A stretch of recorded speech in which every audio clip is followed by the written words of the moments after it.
Last night I saw Jurassic World Rebirth and I liked it. Sue me. I'm Kit Laser. I got my boy Steve here in the chair. We're going to talk about it.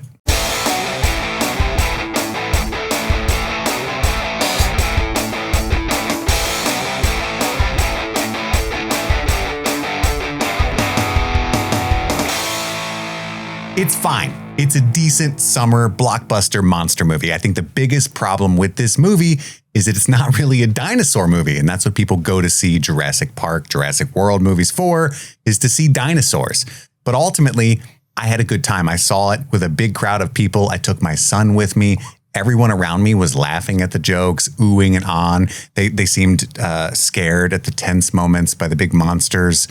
And I think for most people, because I've seen a lot of negativity about this movie online already, when you go to the movie theater to see a movie like this, you're going to get everything you expected from the ticket price, in my opinion. Steve, you're a huge Jurassic Park fan. I am. Did you like this movie? I actually had a really good time with this movie. My partner and I, before we went and saw Jurassic World Rebirth, we did a complete rewatch of the entire series.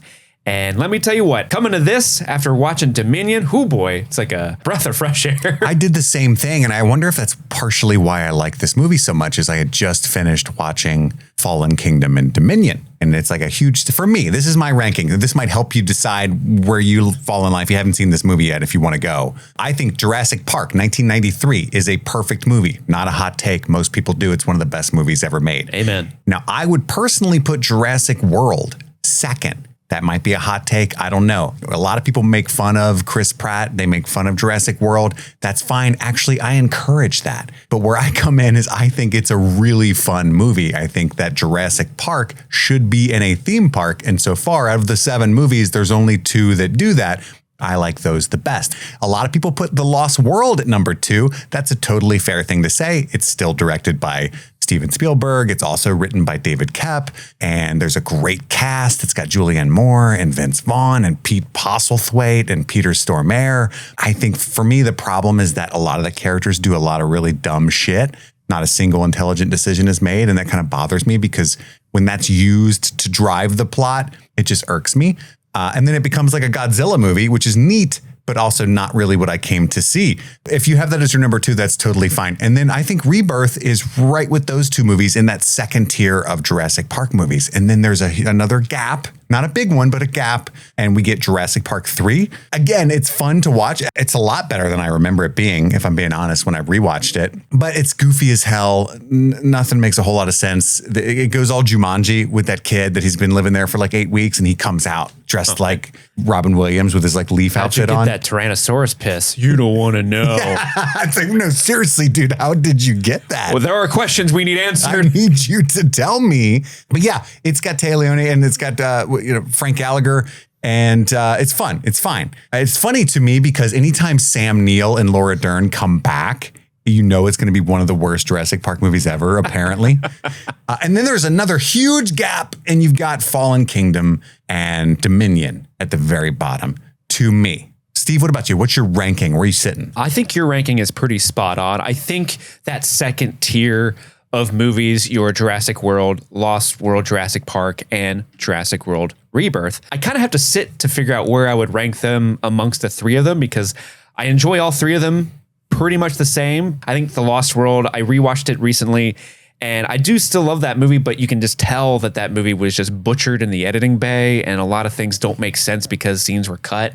The first Jurassic World is fun, but it's also too sterile, and the technology just looks too clean and pristine and not lived in. Like even in this movie, Rebirth, when you get that flashback in the beginning scene, all the technology there looks modern, but it's tactile and like functional. It doesn't look like all touch screens and holograms and stuff, which is a big knock on it. And I'm also not a huge fan of the Chris Pratt, Bryce Dallas Howard characters in general. In fact, I think Mahershala Ali in this movie is everything that Chris Pratt's character wishes it was in the original Jurassic World movies. But I had a great time with Rebirth, and so I've been really kind of wondering, is it more recency bias that I kind of wanted to put it up at 2 or 3, but I don't know, because I really had a great time with that movie. Leaving the theater and on the drive here, I think this might be my second favorite Jurassic Park movie.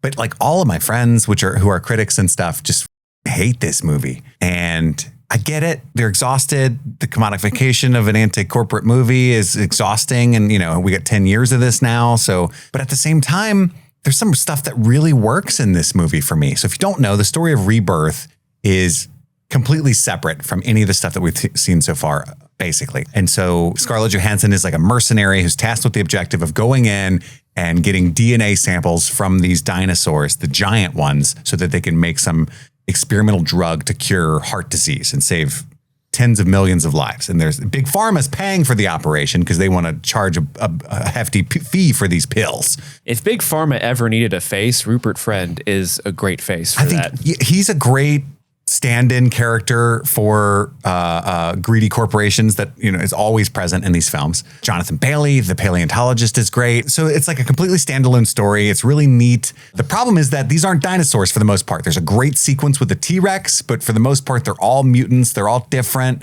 They try to replicate that feeling that the original Jurassic Park gave us that no one has been able to replicate completely since, is that this is kind of a horror film, but also, wow, they're dinosaurs. And so you get that mix of awe and wonder, that mix of fear and excitement has never been adequately replicated. They try that with this. There's a sequence with these giant brontosaurus with fins looking things with really long tails. I hope those are tails.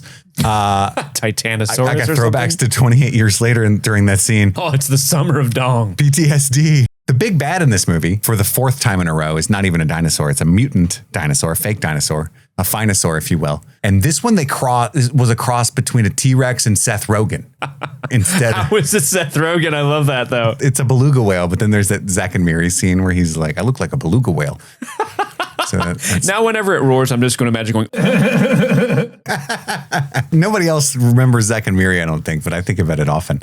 Gareth Edwards does a lot of good monster movie stuff. They brought David Koepp back, who wrote The Lost World and the original Jurassic Park movie. It's the first time that he's been back as a screenwriter. The B plot with the family, a lot of people were making fun of that or saying that it slowed the movie down or distracted them. I thought they were great. And I was really emotionally invested in them and their rescue and their family dynamics and the fact that the lazy boyfriend, all those jokes worked for me, but he does something that really surprised me and actually kind of choked me up a little bit. I was legitimately moved a couple of times. I was never bored at any point during this movie. I don't think it's like a stellar film in any sense of the word, but I think it's a really solid blockbuster to go see during the summer. If you want to see some big creatures and fun sequences, I think the movie looks better than any of the movies have in quite some time, probably since The Lost World. Yeah, dude, this is easy top 4 Jurassic Park movies, but it might even be my second or third favorite. Like, I just really, really enjoyed it. So I'm glad you enjoyed it as well, because you're a huge... I mean, this guy, Steve loves Jurassic Park. I do love Jurassic Park. Every time he's in the shower, I just hang out, which is kind of creepy. He doesn't even know I'm here. It's always, I'm like, dude, Pass me the soap. Wrap it up, dude. Wrap it up. But yeah, I know everybody's saying this is the worst movie they've ever seen. I'm here to say, hot take, it's fine. Had a great time. Really cool. I don't know if you guys know, Scarlett Johannson, good actor. Mahershala Ali, good actor. So I'm sold. Let me watch it again. Hope you guys enjoyed the film. If you didn't, that's okay too. Please be sure to like and subscribe, ring that bell or whatever YouTubers say. I'd like people to see these videos. I do a lot of work on YouTube and Instagram. You might have seen at Movies Are Therapy. Steve and I host a podcast with a couple other jabronis called Streaming Things. We're pretty well known for covering Stranger Things, but we also cover Game of Thrones and Severance. That was a really popular one we did. A lot of House of the Dragon stuff.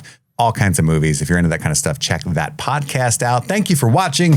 We'll be back soon.